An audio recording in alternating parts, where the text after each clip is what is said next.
Vamos abrir, nesse momento, o capítulo de 34 de Jeremias.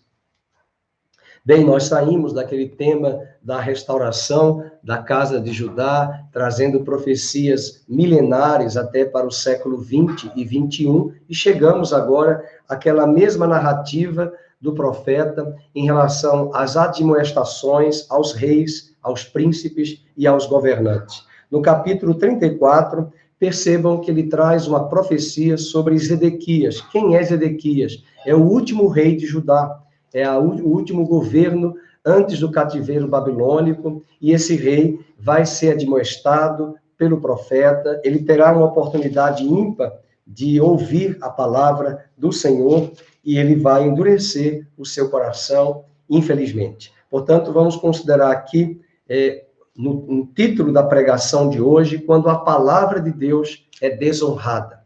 Que tristeza quando a palavra de Deus é desonrada por cada um de nós, é desonrada pela igreja, é desonrada pelos incrédulos, pelos ouvintes que desprezam a palavra de Deus, como muitos de nós, e eu me incluo, quando na minha ignorância desprezei a palavra do Senhor.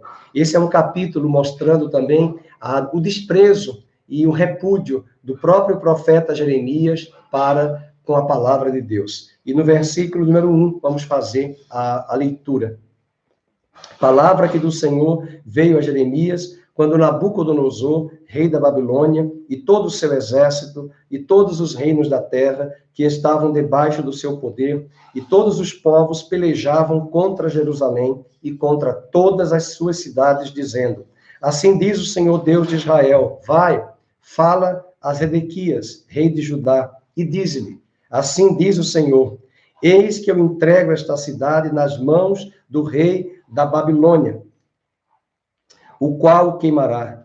Tu não lhe escaparás das mãos. Segundo os relatos, dizem que esta profecia foi trazida possivelmente no ano 588 a.C., 2 anos antes do último cerco de Nabucodonosor sobre Jerusalém. Então, já nos aproximamos da intervenção final de Babilônia, trazendo um juízo sobre a casa de Judá. Então, segundo os estudiosos, esse capítulo, lembrar que os anos eram contados de forma decrescente, né? Estamos no ano 588, mas o juízo de Babilônia sobre Judá ocorrerá em 586 a.C. Eis que eu entrego esta cidade nas mãos do rei, o qual a queimará. Tu não lhe escaparás das mãos, falando diretamente ao rei. Pelo contrário, serás preso e entregue nas suas mãos. Tu verás o rei da Babilônia, face a face, e ele te falará boca a boca, e entrarás na Babilônia. Todavia, ouve a palavra do Senhor, ó Zedequias, rei de Judá. Assim diz o Senhor a teu respeito: não morrerás à espada. Em paz morrerás, e te queimarão perfumes a ti, como se queimaram a teus pais, que como reis te precederam e te prantearão, dizendo: ah, Senhor, pois eu é que disse a palavra, diz o Senhor. Falou Jeremias, o profeta, a Zedequias, rei de Judá, todas estas palavras em Jerusalém. Então, é interessante, nesse primeiro momento, o tema da nossa pregação será: a palavra de Deus é desonrada. A Débora vai anotar aí: a palavra de Deus é desonrada. E o primeiro tópico seria o destino do rei. O destino do rei Zedequias, quando ele recebe essa palavra. Se você for comigo para o último capítulo de Jeremias, capítulo 52 de Jeremias, você vai encontrar a menção sobre o juízo de Deus sobre esse rei, né, de Judá, que governava naquele momento.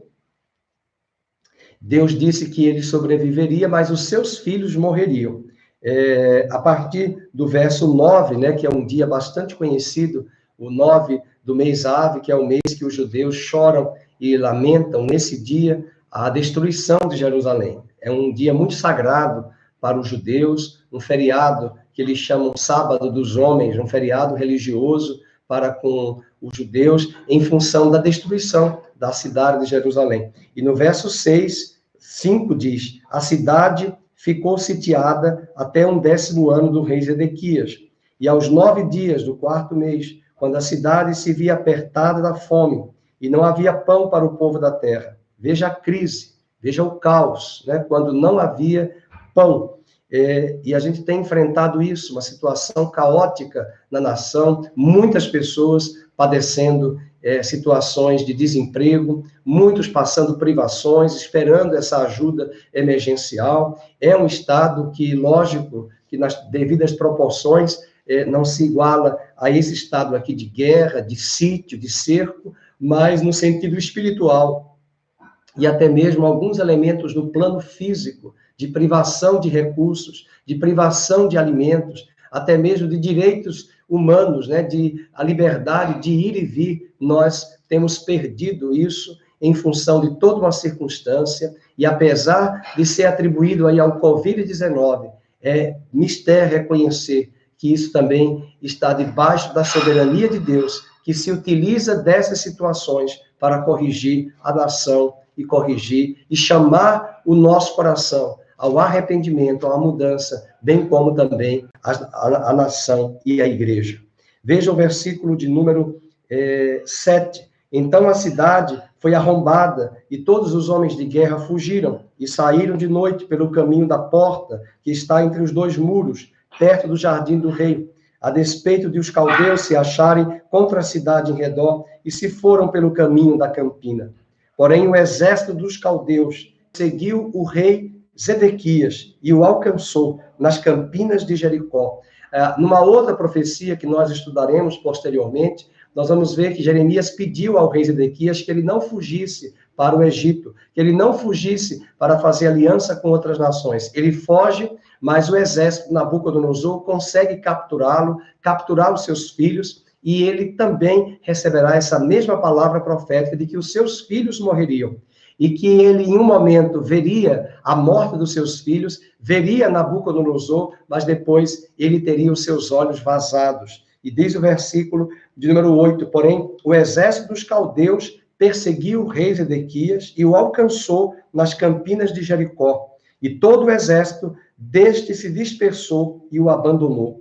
Então o tomaram preso e o fizeram subir ao rei da Babilônia, a Ribla, na terra de Ramate, e este lhe pronunciou a sentença. Veja o verso 10. Matou o rei da Babilônia os filhos de Zedequias à sua própria vista. Imagina para um pai ver os seus próprios filhos sendo mortos à sua frente, a olho nu, bem assim como todos os príncipes de Judá em Ribla.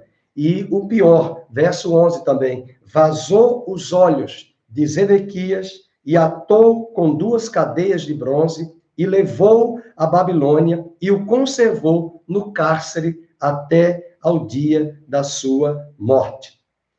Então, você tem aí um golpe realmente do governo da Babilônia sobre a nação de Judá, e o que Jeremias havia dito, que ele seria levado para a Babilônia, e ali ele morreria e seria sepultado. Então, isso é triste, ao mesmo tempo, olhar para toda essa situação de desprezo da palavra de Deus, e Deus, muitas vezes, por meio do profeta Jeremias, admoestou e chamou a atenção do rei e de vários reis e de seus príncipes para uma mudança de pensamento e de atitude.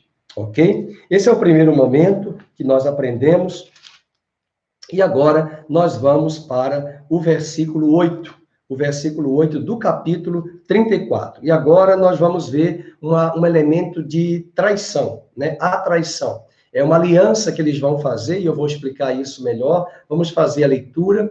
É natural, quando nós estamos enfrentando uma situação de angústia, de desespero, nós nos precipitamos muitas vezes e fazemos votos, até precipitados para Deus, juramos, nos comprometemos a fazer uma aliança, e depois que as coisas melhoram, nós não cumprimos aqueles votos e aquela palavra. Então, o termo seria a traição do povo, e os versos que nós vamos estudar será do 8 ao 22. Essa história é muito interessante, acho que vale a pena aqui a gente refletir, porque o que eles fizeram, muitos de nós também já fizemos ou tentamos fazer para tentar mercadejar com Deus alguma bênção material na nossa vida. Eles vão fazer uma aliança, eles vão liberar os escravos deles que estavam ali, aquelas famílias mais abastadas. A lei da Torá dizia no Velho Testamento que eles poderiam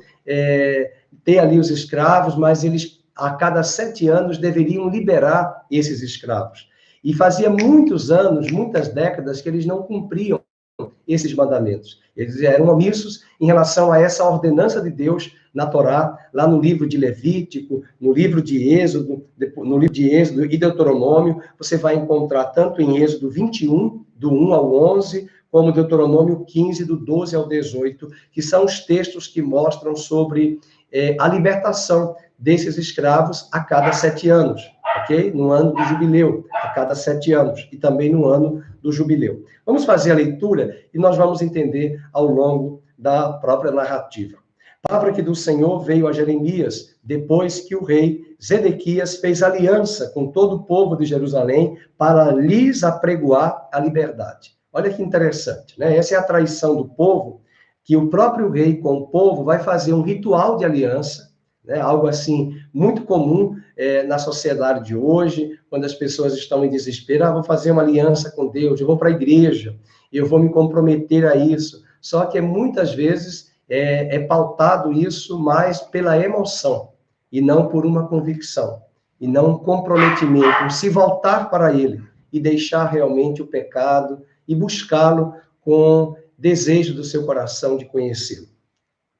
Portanto, no verso de número 8 diz que o rei mandou fazer uma aliança. Imagina, o próprio rei Zedequias, que cada um despedisse forro o seu servo, e cada um a sua serva, hebreu ou hebreia, de maneira que ninguém retivesse como escravos hebreus seus irmãos. Então, veja aqui a estratégia, né? Olha, vamos libertar os nossos irmãos, os nossos compatriotas, que são tidos como escravos, né? Vocês lembram mais ou menos da história de Ruth, né? E quando ela era moabita, ela veio morar e ela foi remida, resgatada ali pelo próprio Boaz, o parente próximo ali da família de Noemi, falei Ruth, mas é de Noemi, que ela era parente próximo, e resgata a Ruth, e ela vai ser tomada como serva, e depois será tomada como esposa. Então, havia essa prática, onde eles iriam aqui ter uma casa, ter uma alimentação, ter um cuidado, e prestariam ali serviços. Mas eles não ficariam escravos para todo sempre. A cada 7 anos, eles teriam o quê? Despedir-se forro, teriam a liberdade de ir seguir. Mas aqui é uma estratégia do rei. E, na verdade, o rei queria que também esses escravos, ex-escravos, agora soltos, agora livres, pudessem tomar ali a providência de também arregimentarem os exércitos de Judá para confrontar Nabucodonosor. Essa era uma estratégia. Usar essa mão de obra escrava para irem também para a guerra. E, além disso, soltar, porque como eles estavam pobres, sem recursos, eu vou libertá-los, porque eu não tenho recursos para mantê-los, eu não tenho recurso para sustentar esses escravos, eu vou liberá-los. E eles fazem uma aliança, porque eles reconheceram também que estavam omissos nessa prática há muitos anos. Eu vou pedir a Débora para colocar o texto aí, sobre essa história da traição do povo, de Jeremias 34, 8 ao 22, tá? Do 8 ao 22, mas eu quero que ela anote aí a história que você pode conferir em casa, posteriormente, no seu estudo bíblico, em Êxodo, capítulo 21, verso 1 ao 11, e Deuteronômio, capítulo 15, do 12 ao 18. É uma menção sobre libertar os escravos, tá bom? Veja, por exemplo, agora, essa aliança que eles vão fazer. Que cada um despedisse forro, de maneira que ninguém retivesse como escravos hebreus seus irmãos. Todos os príncipes e todo o povo que havia entrado na aliança obedeceram, despedindo forro, cada um o seu servo e cada um a sua serva, de maneira que já não os retiveram como escravos. Obedeceram e os despediram. Obedeceram e os despediram. Mas depois se arrependeram e fizeram voltar os servos e as servas que haviam despedido forros, e o sujeitaram por servos e por servas. Então, veja, eles liberaram, depois o próprio Jeremias diz que eles vão voltar a escravizar os seus irmãos, e veio, pois, a palavra do Senhor a Jeremias, da parte do Senhor, dizendo: assim diz o Senhor Deus de Israel, eu fiz aliança com vossos pais no dia em que os tirei da terra do Egito, da casa da servidão, dizendo, ao fim de 7 anos, é Êxodo 21, verso 1 ao 11, Êxodo 21, do 1 ao 11, e também Deuteronômio 15, do 12 ao 18. Deuteronômio 15, do 12 ao 18.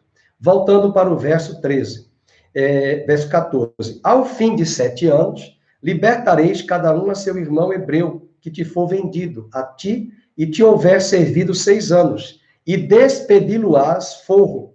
Mas vossos pais não me obedeceram. Então, Jeremias está aqui chamando a atenção de que eles não cumpriram essa regra, eles não cumpriram esse mandamento de Deus, eles não liberaram seus irmãos, isso independente de Babilônia, independente do jugo da Babilônia, isso era lá atrás, eles não fizeram. Nem inclinaram seus ouvidos a mim. Não há muito havias voltado a fazer o que é reto perante mim, apregoando, veja que esse capítulo fala muito de liberdade, apregoando liberdade cada um ao seu próximo, e tinhas feito perante mim aliança, na casa que se chama pelo meu nome. Mudaste, porém, e profanastes o meu nome, fazendo voltar cada um seu servo e cada um a sua serva, os quais, deixados à vontade, já tinhas despedido forros, e os sujeitastes para que fossem de novo vossos servos e vossas servas. Portanto, assim diz o Senhor, vós não me obedecestes, para pregoardes a liberdade cada um a seu irmão e cada um ao seu próximo, pois eis que eu vos apregou a liberdade, diz o Senhor, para a espada, para a peste e para a fome. E farei que sejais um espetáculo horrendo para todos os reinos da terra. Farei aos homens que transgrediram a minha aliança e não cumpriram as palavras da aliança que fizeram perante mim, como eles fizeram com o bezerro, que dividiram em 2 partes, passando eles pelo meio das 2 porções. Então, Deus mostra aqui, quando você lê o verso 8, volta para o verso 8, está mostrando que eles fizeram uma aliança. Então, nós ocidentais, nós não entendemos o que é uma aliança. Nós pensamos que a aliança apenas no mundo ocidental é um papel que nós assinamos, um acordo, um contrato, que é uma aliança, é um pacto. Mas todas as vezes que no Velho Testamento diz eles fizeram aliança, significa que eles cortaram o animal pelas partes, as metades, e eles andaram entre as partes do animal e selaram a aliança. Então, o capítulo de número 15 do livro de Gênesis, você vai ver essa aliança onde Abraão faz uma aliança com Deus. Na verdade, quem toma a iniciativa é Deus, e Deus pede os animais são cortados ao meio, o sangue é derramado e eles selam a aliança. Veja que esse ritual oriental, ele é muito usado no mundo ocidental nos dias de hoje, através de um vinho, né? Você faz um casamento hoje e o fotógrafo pede para você e os noivos tomarem os cálices. É um ritual de aliança, eles celebram com champanhe ou muitas vezes um vinho, e até mesmo empresários têm o hábito de fazerem sociedades, transações de aliança e celebrarem a uma mesa de restaurante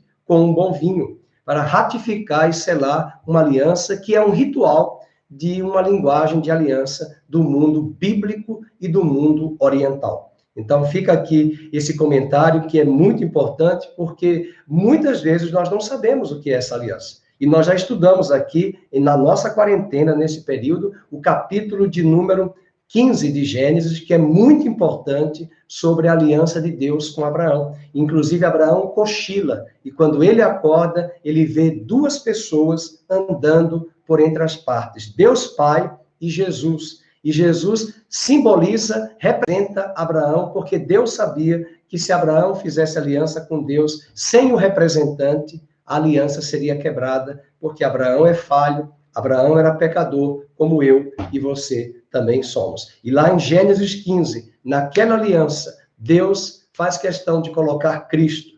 e eu estou falando isso, Deus Pai e Jesus, você não vai encontrar lá em Gênesis 15 isso, mas você vai encontrar a menção de uma tocha de fogo e um fogareiro fumegante que andaram por entre as metades do animal, do animal que foi morto. Andaram por entre as metades do animal e selaram a aliança. E aqui isso apontava para a nossa aliança com Cristo, porque eu e você somos pecadores, nós quebramos a aliança, mas Jesus fez uma aliança com Deus em nosso lugar, substituindo a minha vida e a sua vida, como nós pregamos hoje de manhã, porque ele sabia que nós somos falhos e agora eu e você estamos reconciliados com Deus, porque o mediador, que é Jesus, nos substituiu e nos conduziu a Cristo numa linguagem de aliança. Louvado seja o nome do Senhor. Ok? Então, voltando aqui para o versículo de número 18, Deus está se queixando, porque no verso 8, eles fizeram uma aliança. O rei estabeleceu fazer uma aliança, então eles cortaram o animal, né? Dividiram o animal pela metade, só que liberaram ali e fizeram um pacto diante de Deus, de que eles liberariam seus irmãos, talvez pedindo duas coisas. Deus, nós vamos fazer isso para que o Senhor nos liberte da opressão de Babilônia. Olha o mercantilismo da fé, olha o interesse, olha o utilitarismo. E também nós vamos liberar esses homens escravos para que eles possam participar das fileiras dos exércitos de Judá contra a Babilônia. Mas não adiantaria, porque Deus já havia dito ao rei Zedequias diversas vezes que eles perderiam e que era melhor eles se entregar à Babilônia e ir ao cativeiro, porque senão eles seriam destruídos, como de fato foram, porque não obedeceram a palavra do Senhor. A palavra de Deus foi mais uma vez desonrada pelo povo de Israel. Verso 18, e farei aos homens que transgrediram a minha aliança. Verso 19, o finalzinho do 18 diz, passando eles pelo meio das duas porções. Olha que interessante, passando eles pelo meio das duas porções. Que porções? Do animal. Porque é bom lembrar que todas as vezes que o animal é morto, para um ritual de aliança daquela época, uma parte representava, do animal, a metade, representava uma parte, no caso Deus, e a outra parte representava o homem, no caso Abraão, no caso Israel, com o rei Zedequias e os príncipes fazendo aliança. Mas a aliança fora quebrada, infelizmente. Então, eles não corresponderam e ainda se utilizaram de uma aliança para tirar proveito dos irmãos escravos que foram libertos, entre aspas, e que liberdade é esta se eu já vou obrigá-los a irem para a guerra? Guerra esta que eles perderiam, porque o rei já sabia, o profeta já havia dito que eles perderiam aquela guerra se eles fossem lutar contra a Babilônia. E, além disso, uma forma de compensar, achar que Deus tem a obrigação de servi-los porque eles liberaram os seus escravos, uma vez que eles estavam omissos em relação a isso. Meus irmãos, é muito importante dizer uma palavra como esta, porque existem muitas pessoas que até mesmo numa situação de pandemia, de crise, de econômica, de desespero, elas podem engrossar as cadeiras, as fileiras das igrejas locais neste Brasil e não virem genuinamente convertidas ao Evangelho. E não chegarem genuinamente convertidas à igreja do Senhor Jesus e se utilizarem desse mercadejar da fé, um jogo de interesse com Deus para obter benesses, bênçãos. Isso é muito importante nós refletirmos hoje à noite. Continuando, versículo 19. Os príncipes de Judá, os príncipes de Jerusalém, os oficiais, sacerdotes e todo o povo da terra, os quais passaram por meio das porções do bezerro. Eles fizeram isso. Então, o Jeremias está falando que eles, ao fazerem a aliança, no versículo 8, o pacto, o compromisso, né, o compromisso, seria nos dias de hoje a figura de uma pessoa como a Débora, que de repente se dirigia à igreja, no meio do desespero, Senhor, te prometo que eu vou fazer isso se o Senhor me dá proteção, me dá liberdade. Aí o Senhor dá liberdade, o Senhor dá proteção, o Senhor traz a cura, o Senhor traz a provisão, e depois essa pessoa se esquece do Senhor. Isso é terrível, isso é triste, É essa cena que está acontecendo aqui. E mais que isto, ele ainda se utiliza daquela mão de obra com o interesse de engrossar as fileiras do exército de Judá contra a Babilônia.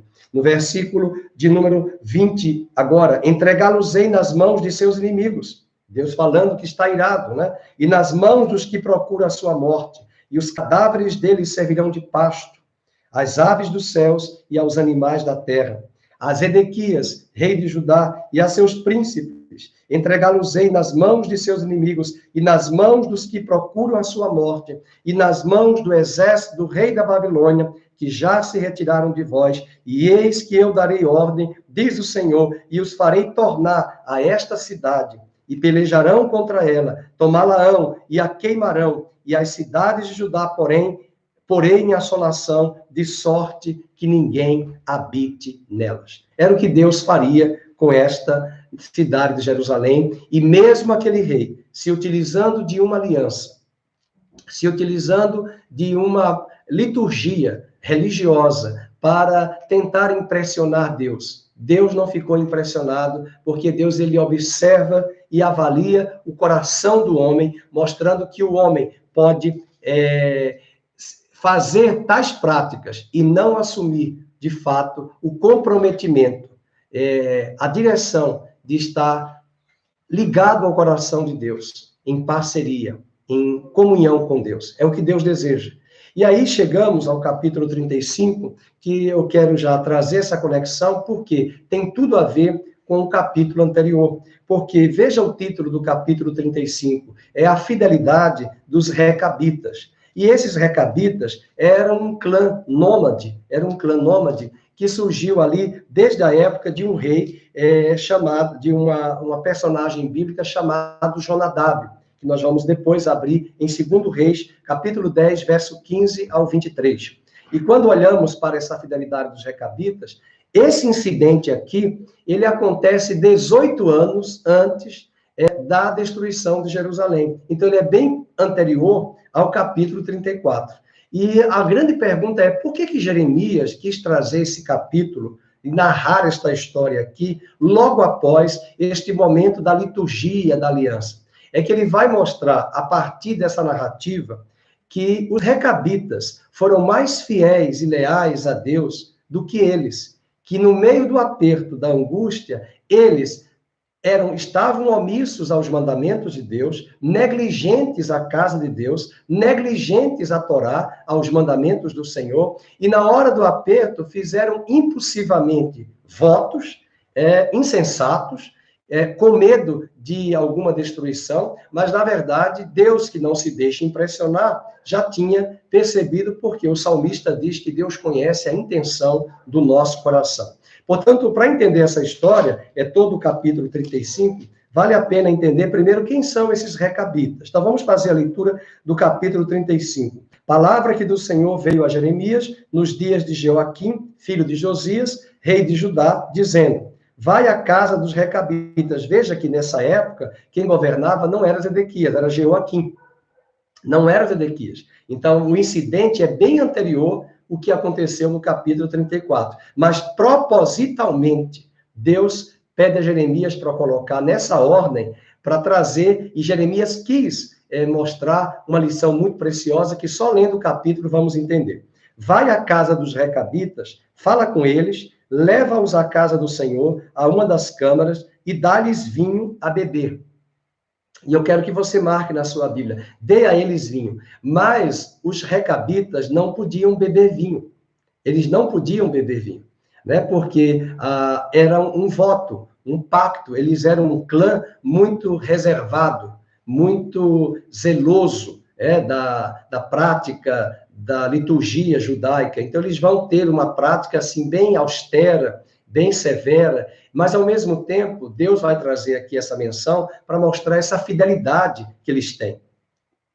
O versículo 3. Então tomei a Jazanias, filho de Jeremias, filho de Abazinias, aos irmãos e a todos os filhos dele e a toda a casa dos recabitas. E então ele foi lá, pegou, e segundo os estudiosos, dizem que os recabitas no momento que souberam da destruição de Jerusalém, porque eles não moravam em Jerusalém, eles moravam no deserto em tendas, eles eram nômades, então eles migravam de um lugar para o outro e moravam no deserto, eles viviam uma vida muito simplória, muito simples, uma visão muito austera, até mesmo radical, não bebiam vinho, não eram nazireus no sentido, mas eram tipo um voto, um pacto que eles fizeram para com Deus.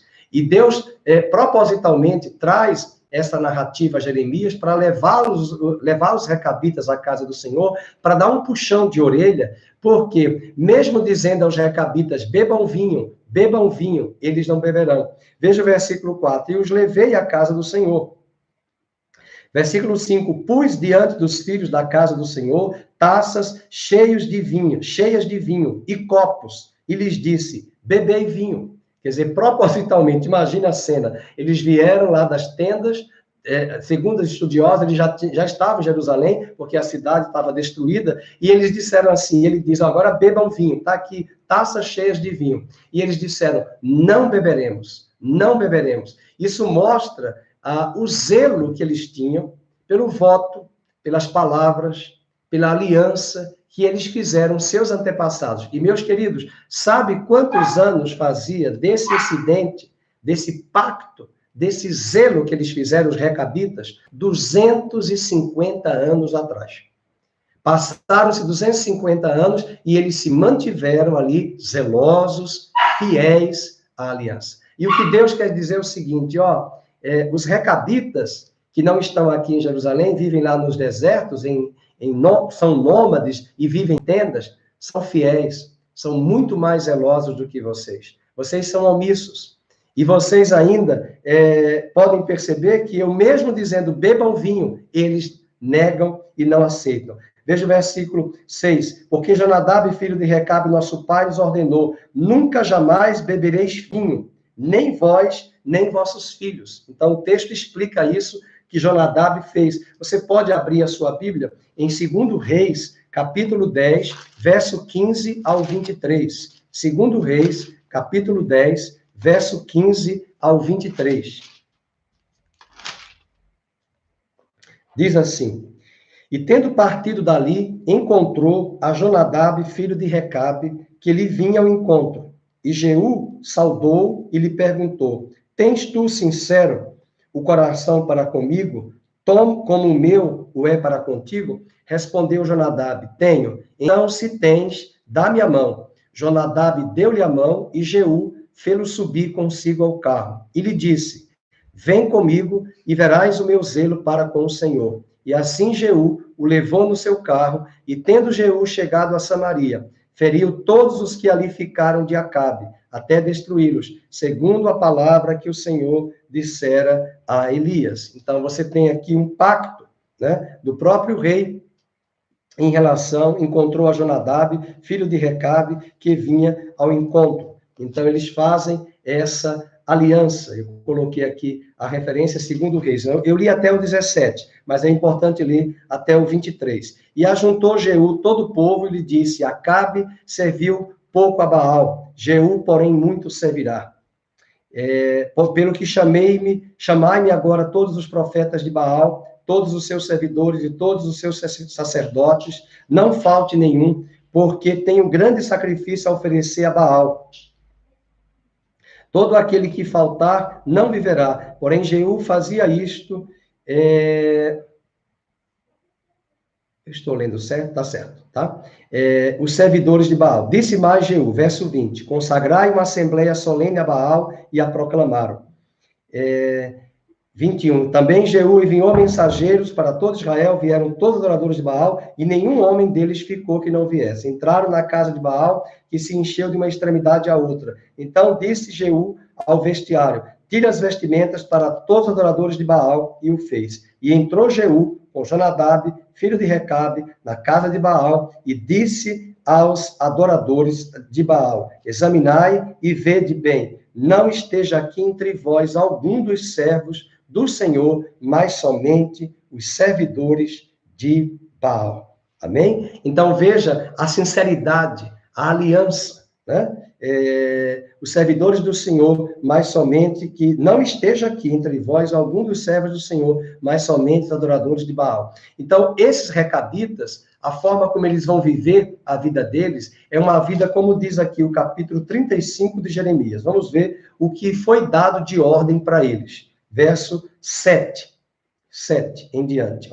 6 e 7. Nunca jamais bebereis vinho, nem vós, nem vossos filhos, não edificareis casa, não fareis sementeiras, não plantareis, nem possuireis vinha alguma, mas habitareis em tendas todos os vossos dias, para que vivais muitos dias sobre a terra em que viveis peregrinando. E ele cita a referência lá do incidente que aconteceu. Obedecemos, pois, a voz de Jonadab, filho de Recabe, nosso pai, em tudo quanto nos ordenou. De maneira que não bebemos vinho em todos os nossos dias, nem nós, nem nossas mulheres, nem nossos filhos, nem nossas filhas. Nem edificamos casas para a nossa habitação, eles não tinham casas, eles viviam em tendas. Não temos vinho, nem campo, nem semente. Mas habitamos em tendas e assim obedecemos e tudo fizemos segundo a ordem, segundo nos ordenou Jonadab, nosso pai. Então veja a aliança que eles fizeram, pacto.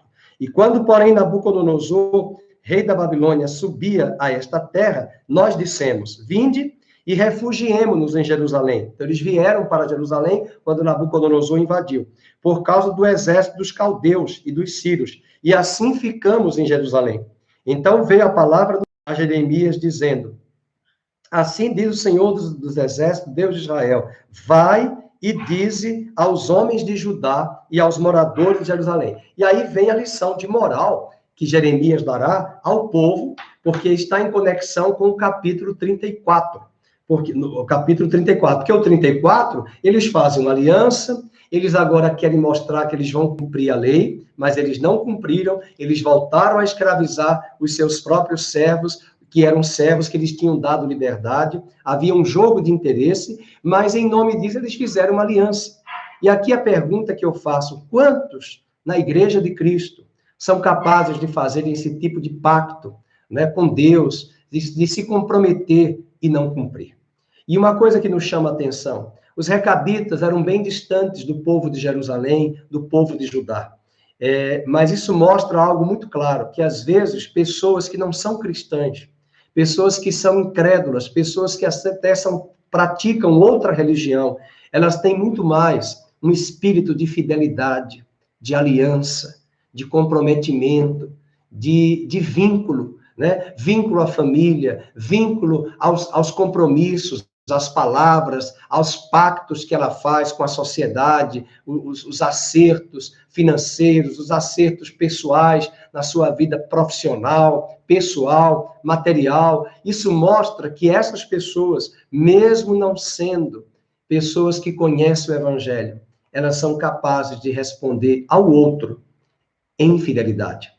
E o que dizer de nós, o povo de Deus, a igreja? Deus nos chama, Deus nos convida para sermos admiradores dessa fidelidade dos recabitas, que mesmo não conhecendo toda a tradição judaica, cumprindo ali a Torá, cumprindo os mandamentos de Deus no templo em Jerusalém, eles se demonstraram mais fiéis, zelosos, aliados, do que o próprio povo de Judá e o próprio rei Zedequias, que faz uma aliança impulsivamente e não tem a capacidade de cumprir esta aliança e este pacto. Que Deus tenha misericórdia das nossas vidas. Que Deus nos dê discernimento como igreja local. Veja o capítulo agora 35, verso 13. Acaso nunca aceitareis a minha advertência para obedecerdes às minhas palavras, diz o Senhor? Olha Deus se queixando. As palavras de Jonadab, filho de Recabe, que ordenou a seus filhos não bebessem vinhos, e ele traz aqui a menção, pode marcar agora essa frase, foram guardadas. É aqui que está a lição para nós. Eles guardaram a palavra. Os recabitas foram fiéis, os recabitas foram zelosos. Meus irmãos, quantas pessoas que não são cristãs, que não tiveram nenhuma experiência com Cristo, não conhecem o Evangelho, são fiéis, são leais, são zelosas, né? Zelosas ali pela família, são pacificadores, são pessoas que constroem ali uma firmeza de relacionamento, né? São pessoas que têm a capacidade até, eu conheço ateus que têm 40, 50 anos de casados, marido e mulher. Eu conheço alguns evangélicos que já estão no terceiro, no quarto, no quinto casamento. Onde está a fidelidade?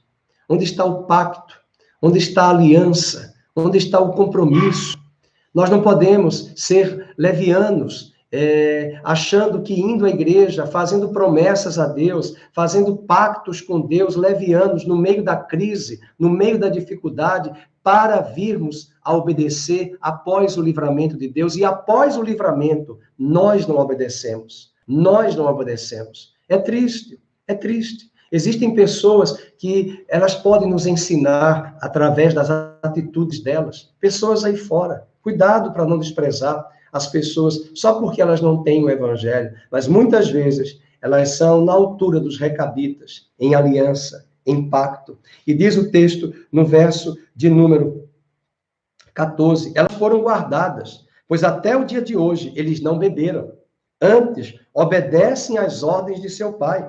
A mim, porém, que começando de madrugada, eu, o Senhor, falando, né? Vos tenho falado e não me obedecestes. Os recabitas foram capazes de zelar por uma palavra que eles deram ao seu fundador ali do seu povo, em zelo. E aqui, o povo de Deus, diante das admoestações do Senhor, não o obedece.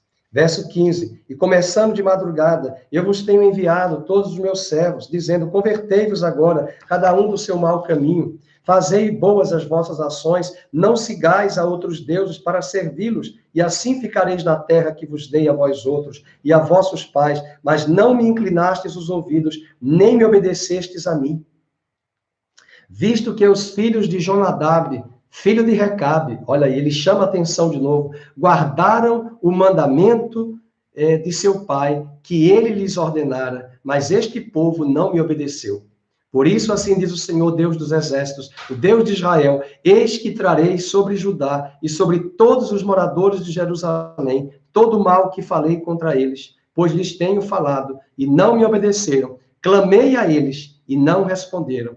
A casa dos recabitas, disse Jeremias, assim diz o Senhor dos exércitos, o Deus de Israel, pois que obedecestes ao mandamento de Jonadab, vosso pai, e guardastes todos os seus preceitos, e tudo fizestes segundo vos ordenou. Por isso, assim diz o Senhor dos exércitos, o Deus de Israel, nunca faltará homem a Jonadab, filho de Recabe, que esteja na minha presença.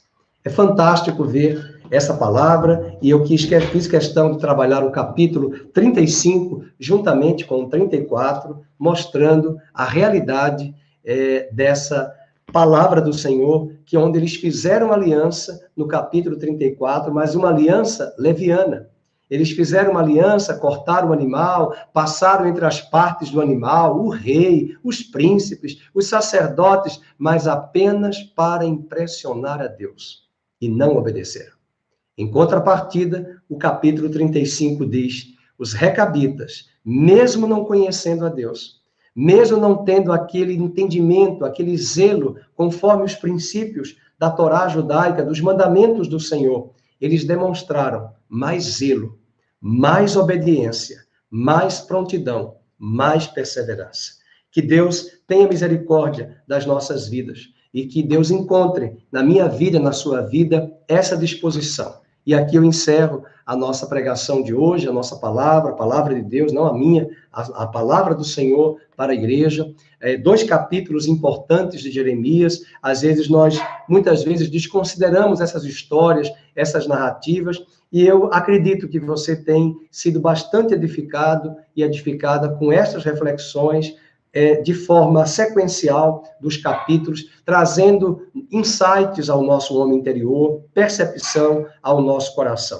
Isso faz-nos crer que Deus é um Deus de aliança. Imaginem 250 anos que eles fizeram aquele pacto e eles continuavam ali a obedecer fielmente, com afinco, a palavra do Senhor. Então, eu tenho certeza que Deus tem ministrado a sua vida e Ele está nos chamando para que numa época como essa de pandemia, numa época como esta, onde as pessoas vêm a fazer votos compromissos, promessas. Alguém já disse, um grande provérbio, que nós não podemos fazer promessas quando estamos alegres. Nós não podemos fazer muitas promessas porque a gente se empolga e depois não cumpre. A mesma coisa, em tempos de sofrimento, em tempos de angústia, também não faça muitas promessas a Deus. Tenha cuidado, tenha cautela, tenha discernimento. Vá medir. O Jesus falou em uma das suas parábolas que quando um homem vai edificar uma casa, ele faz o cálculo, ele faz o planejamento.